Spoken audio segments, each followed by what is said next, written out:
आज देश की आम जनता के मन की बात सुननी भी बहुत जरूरी है, क्योंकि देश में जब भी कोई बड़ा फैसला लिया जाता है तो अक्सर टीवी और अखबारों में एक ही तबके से राय ली जाती है, उन्हीं से सवाल पूछे जाते हैं। फिर चाहे बात महंगाई के मुद्दे पर हो या फिर 1000 और 500 रुपए के नोट के बंद होने की बात पर हो, हमारे देश में अक्सर यही तबका तय करता है कि देश में जो कुछ भी हो रहा है वो अच्छा है या खराब है। और ये तबका होता है अंग्रेजी बोलने वाले बुद्धिजीवियों का, जो जनता से बहुत दूर होते हैं और उनका कोई जनसंपर्क नहीं होता।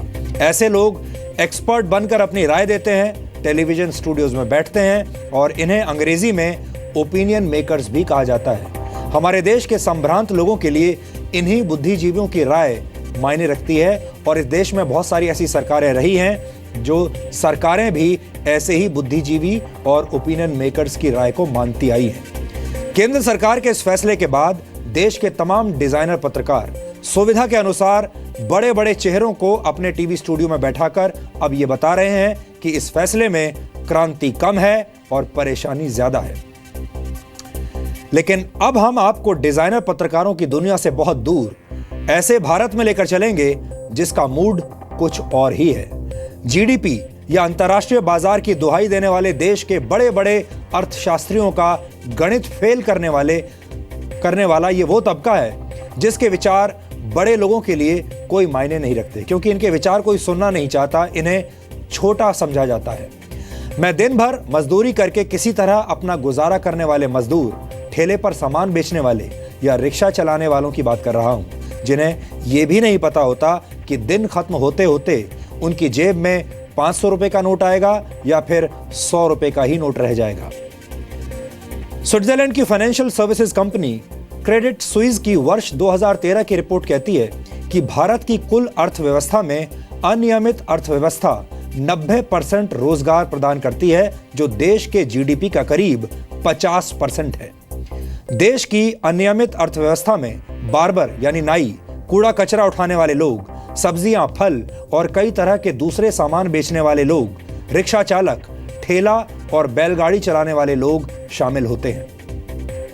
भारत की अर्थव्यवस्था 138 लाख करोड़ रुपए की है और इस रिपोर्ट के मुताबिक इन लोगों का देश की अर्थव्यवस्था में कुल योगदान करीब 50% है, यानी आधा योगदान इन्हीं लोगों का है।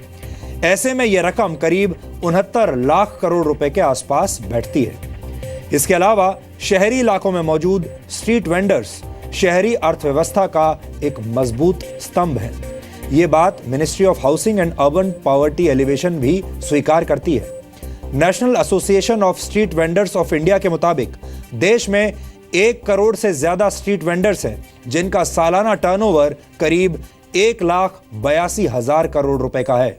इसलिए आज इन लोगों की सोच आप तक पहुंचाना बहुत जरूरी है। इन लोगों की सोच असल में हमारे देश के बड़े बड़े लोगों के लिए मायने नहीं रखती, लेकिन हमें लगता है कि इन लोगों का भी कम से कम आधा हिस्सा है इस अर्थव्यवस्था में, इसलिए इनकी सोच आज आप तक पहुंचनी ही चाहिए। देखिए ये क्या कहते हैं।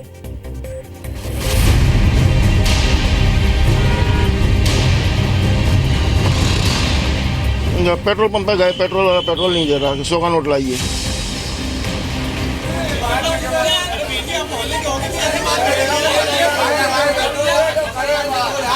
ये लग रहा है कि कैसे शॉपिंग करेंगे।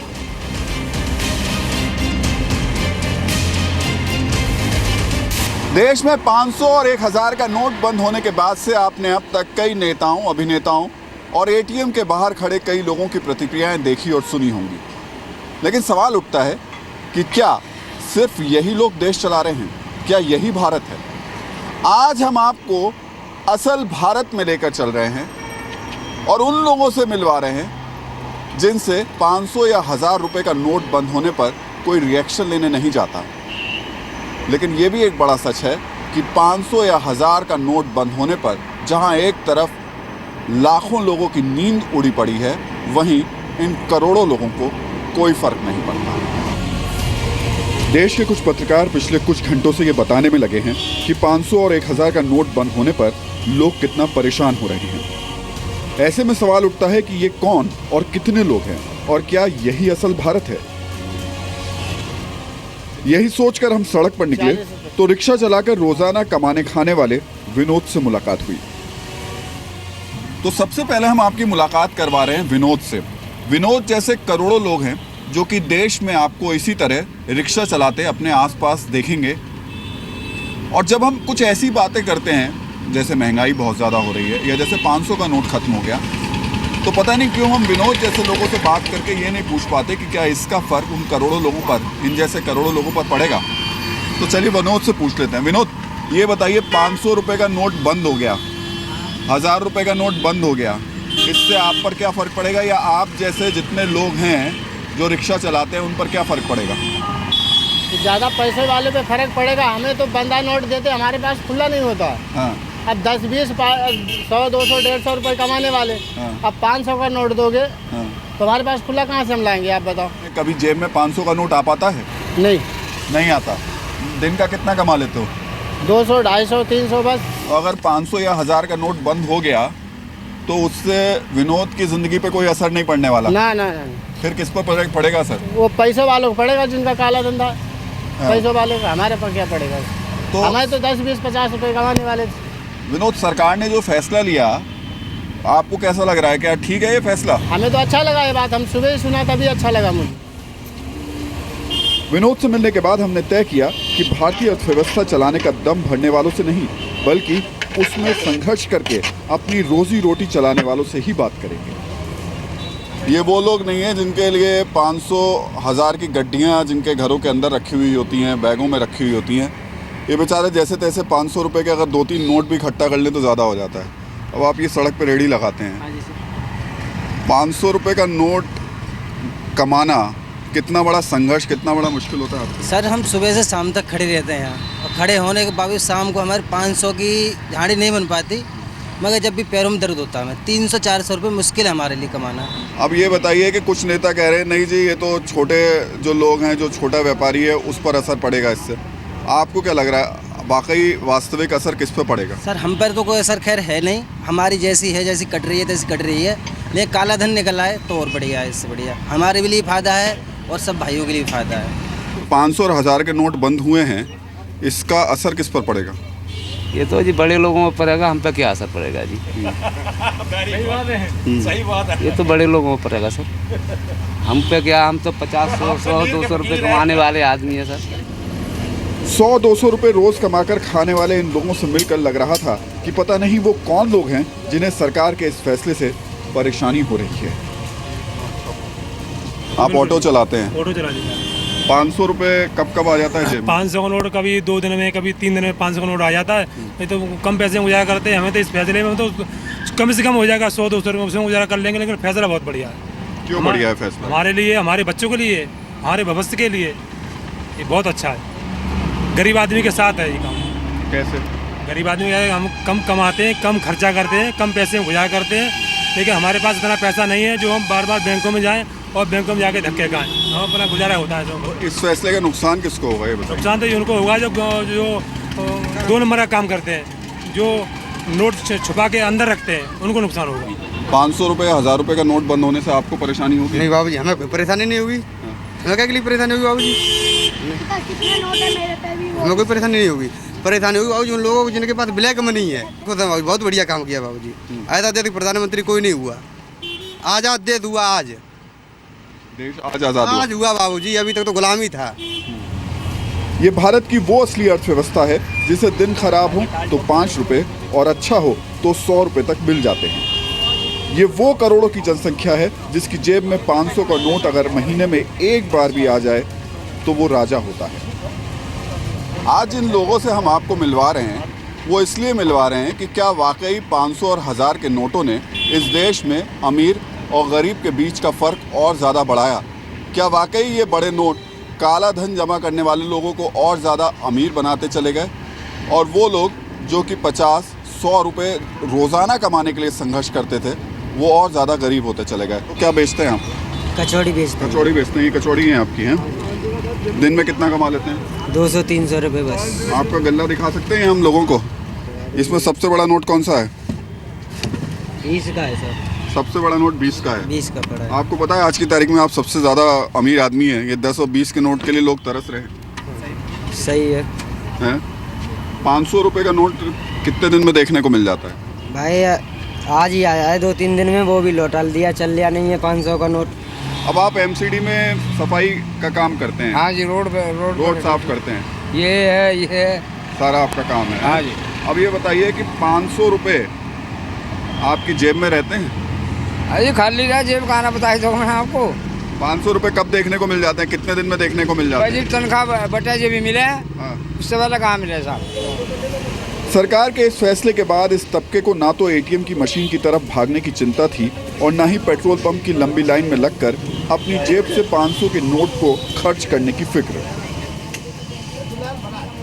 सरकार ने 500 और 1000 रुपए का नोट बंद किया और उसके बाद प्रतिक्रिया के तौर पर आपको या तो बड़े बड़े शॉपिंग मॉल के बाहर लोग कुछ बातें करते नजर आ रहे होंगे, बड़े बड़े व्यापारी इस पर अपनी राय देते नजर आ रहे होंगे, लेकिन हम उस आम आदमी के पास पहुंच रहे हैं जिसके लिए 500 रुपये वाकई एक सपना होता है, जिसकी जेब में 500 रुपये शायद 10 दिन, 15 दिन या 20 दिन में भी नहीं पहुंच पाता है। ये बताइए 500 रुपये कब कब देख पाते हैं आप महीने में? हाँ ऐसी है सर जी, हफ्ता 10 दिन। हफ्ता 10 दिन में जी। अभी है जेब में 500 का नोट? नहीं है सर। नहीं है। अब सरकार ने 500 और 1000 रुपये बंद कर दिए तो बहुत सारे लोग हैं, उनको दिक्कत भी हो रही है, बोले जी 500 रुपये बंद हो गए तो हमारे तो 500 के अलावा गुजारा ही नहीं होता था। आपकी दिन की आमदनी कितनी होती है ये बताइए पहले। सर 200 250 इतनी हो जाती है? हाँ ऐसे हो जाती है। जो आपके पास आपका ग्राहक आता है वो कितने रुपए से कितने रुपए तक का आता है? 10 रुपये से लेके सर जी बहुत हो गया तो 100 रुपया तक। 100 रुपये तक? जी जी। तो अब 500 रुपये बंद होने से या 1000 रुपये का नोट बंद होने से आप पर क्या असर पड़ेगा, आपकी ज़िंदगी पे क्या असर पड़ेगा? कोई असर नहीं पड़ेगा। देश के ऐसे करोड़ों लोग खुश हैं क्योंकि आज वो खुद को सबसे अमीर महसूस कर रहे हैं, क्योंकि ये ईमानदारी से अपना काम करते हैं और ईमानदारी में ही यकीन रखते हैं।